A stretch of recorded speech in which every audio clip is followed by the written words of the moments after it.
الحمدللہ اہل پاکستان کی سعادت ہے کہ یکم اکتوبر کو حکومت پاکستان کی دعوت پر پاکستان کے اندر دنیا اسلام کی معروف شخصیت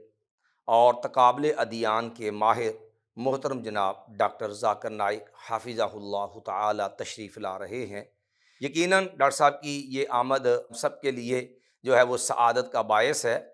آپ نے دیکھا ہوگا کہ ڈاکٹر صاحب کی آمد کے تذکرے کے ساتھ ہی سوشل میڈیا پر اپنی جگہ ایک اختلاف کا طوفان بپا ہے۔ علمی اور سنجیدگی کے ساتھ اختلاف کا ہر بندے کو حق حاصل ہے، کیونکہ امام مالک رحمہ اللہ فرمایا کرتے تھے کہ دیکھو ہر بندہ اس کی بات مانی بھی جا سکتی ہے، چھوڑی بھی جا سکتی ہے، ما سوائے اس قبر والے یعنی امام الانبیاء محمد رسول اللہ صلی اللہ علیہ وسلم، آپ کی بات سے اختلاف نہیں ہو سکتا۔ اسی اختلاف کے اندر بعض لوگ بیچارے مریض ہیں سستی شہرت کے، انہی میں ہمارے ایک ممدوح موصوف جناب ڈاکٹر اشرف آصف جلالی صاحب ہیں۔ آپ نے سوشل میڈیا پر ان کا جو ہے وہ چیلنج کا ایک لیٹر بھی دیکھا ہوگا کہ جناب ڈاکٹر صاحب کو روکا جائے یا یہاں پر فلاں ہو جائے گا یا پہلے ہمارے ساتھ جو ہے وہ مناظرہ کیا جائے۔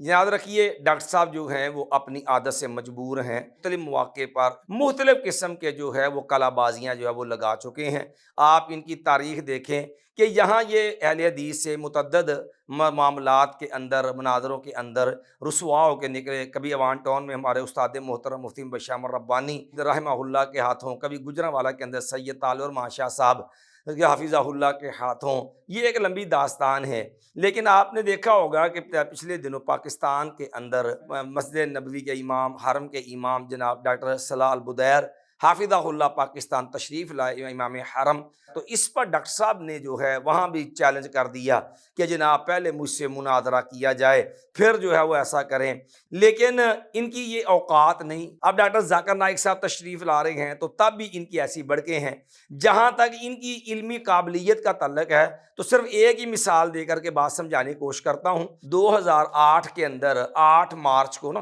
باٹی دربار داتا دربار کے اوپر ایک سما ہال میں جو ہے سیمینار کیا تھا غائبانہ نماز جنازہ پر۔ اس کے اندر ان کی علمی قابلیت کا بانڈا جو تھا نا وہ چوراہے میں پھوٹ گیا۔ دن 4 گزرے 12 مارچ 2008 کے اندر نوائے وقت کے معروف کالم نگار چودھری اصغر علی کوثر وڑائچ، انہوں نے جو ہے ان کا پورا کچا چھٹا کھول کے جو ہے وہ پورے ایک کالم میں بیان کر دیا کہ ان کی اردو ادب کی غلطیاں، ان کی علمی لیاقت، اس کا جو اتنا بھی جو بھرم تھا نا وہ سارے کا سارا ٹوٹ گیا۔ انہوں نے ان کا خوب آپریشن کر کے پورے پاکستان کے سامنے ان کی جو حقیقت کھول دی کہ اس جو ہے وہ قابلیت کے مالک ہیں یہ ڈاکٹر صاحب۔ یاد رکھیے کبھی یہ ان کے فتوے آ جاتے ہیں کہ حرمین جو ہیں یہ گستاخ ہیں، ان کے پیچھے ہماری نماز نہیں ہوتی۔ تو یاد رکھیے ہم اہل پاکستان کو یہ بات سمجھا دینا چاہتے ہیں کہ ایسے گمراہ فکر لوگوں سے پریشان نہیں ہوتے جب یہ کہتے ہیں ہماری فلاں کے بھی ان کی نماز نہیں ہوتی یا حرمین کے پیچھے نماز نہیں ہوتی۔ ان کی نماز امام الانبیاء محمد رسول اللہ صلی اللہ علیہ وسلم کے پیچھے بھی نہیں ہوتی۔ آپ جا لاکھ اٹھائیے، مفتی احمد یار نعیمی صاحب نے نا حاضر ناظر کی بحث میں لکھا ہے کہ اللہ نے قرآن میں جو کہا ہے اذا کنت فیہم فاقمتہم الصلاۃ، اے میرے پیغمبر علیہ السلام جب آپ ان میں موجود ہو تو آپ نماز پڑھائیے۔ تو اب اعتراض ہوا کہ آپ حاضر ناظر بھی مانتے ہیں، مصلی پہ بھی کھڑے ہو جاتے ہیں، ممبر پہ بھی بیٹھ جاتے ہیں، تو جب اللہ کے نبی علیہ السلام موجود ہو تو پھر تو آپ کو یہ زیب نہیں دیتا کہ نبی علیہ السلام کی موجودگی میں آپ مصلی پہ آئیں۔ انہوں نے جواب دیا، کہنے لگے دیکھیے نبی علیہ السلام کا تعلق دوسرے جہان کے ساتھ ہے، ہمارا تعلق اس جہان کے ساتھ، اور نبی علیہ السلام پہ نماز نفل ہے اور ہمارے اوپر نماز فرض ہے، اور فرض پڑھنے والے کی نماز نفل پڑھنے والے کے پیچھے نہیں ہوتی۔ نبی علیہ السلام پہ نماز نفل ہے